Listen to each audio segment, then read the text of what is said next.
Hello विद्यार्थी मित्रांनो, माझं नाव नारायण मारुती भाग्यवान.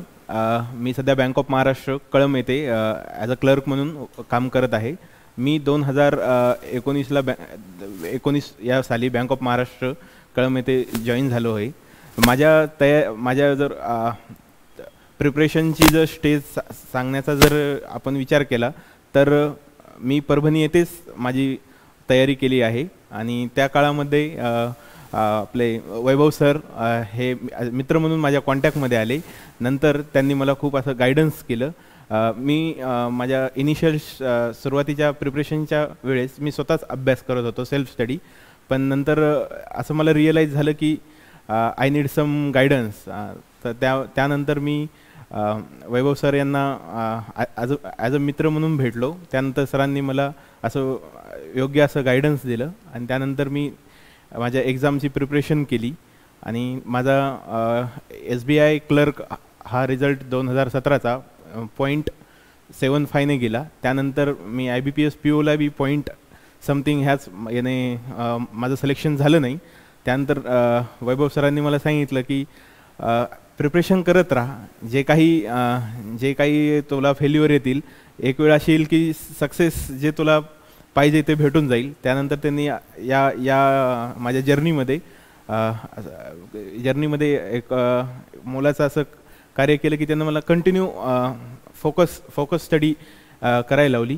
आणि नंतर 2019मध्ये माझा बँक ऑफ महाराष्ट्रामध्ये सिलेक्शन झालं. मी सरांचे त्याबद्दल आभार मानतो. बस बघा.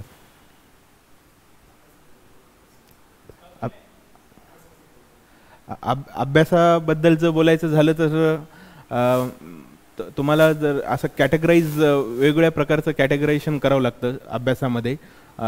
त्यामध्ये वेगवेगळे सेक्शन असे आहेत जेणेकरून सेक्शनमध्ये जर बोलायचं झालं तर रिजनिंग आहे, मॅथमॅटिक्स आहे, इंग्लिश आहे, GK आहे.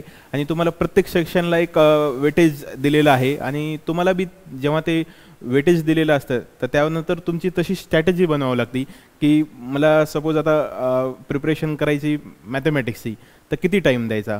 ते प्रिपरेशन तुम्ही स्वतः करता, स्वतः जास्त ते प्रिपरेशन करते वेळेस तुम्हाला काय प्रॉब्लेम येतात, ते प्रॉब्लेम आल्यानंतर तुम्ही त्याला सॉल्व्ह कसं करता, डील कसं करायचं त्या प्रॉब्लेमला, विदिन अ टाईम लिमिट तुम्ही क्वेश्चन कसे सॉल्व्ह करता.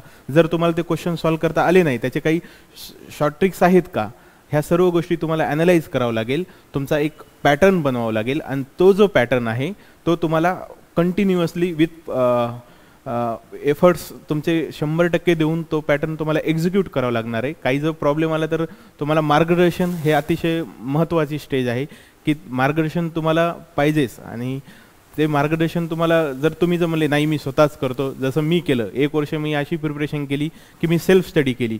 पण नंतर मला सेल्फ स्टडीमध्ये असं जाणवलं की माझी कुठेतरी मी कमी पडत आहे. तर त्या स्टेजमध्ये तुम्हाला मार्गदर्शन अतिशय गरजेचं आहे. आणि त्यानंतर तुम्ही मार्गदर्शन, मी म्हणत नाही की तुम्ही मार्गदर्शन असं म्हणजे इन द सेन्स परभणीच्या बाहेर जा, परभणीत बी भेटतं.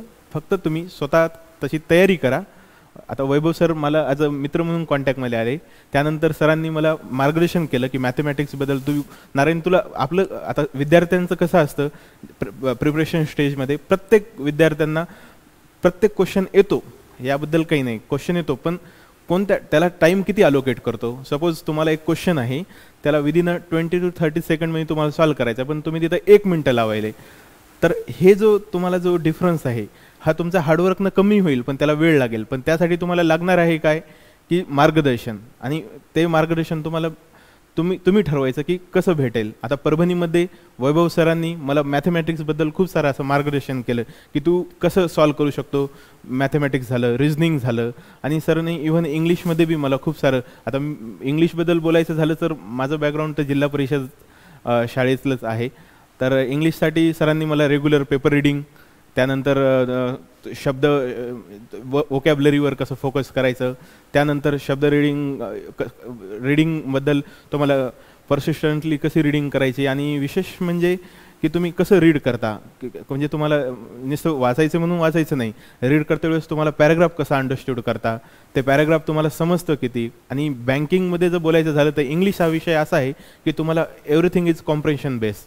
तुम्ही ग्रामर करा, हे करा तसं. मग आता हे गोष्टी समजायला तुम्हाला मार्गदर्शनाची आवश्यकता आहे इंग्लिशमध्ये. विशेष म्हणजे. त्यानंतर मॅथमॅटिक्समध्ये तुम्हाला स्पीड, रिझनिंगमध्ये तुम्हाला ॲनालिटिकल ॲबिलिटी, ह्या सर्व गोष्टी तुम्हाला मार्गदर्शनाच्या जोरावरती तुम्ही यामध्ये सक्सेस मिळवू शकता. हे असं माझं वैयक्तिक मत आहे.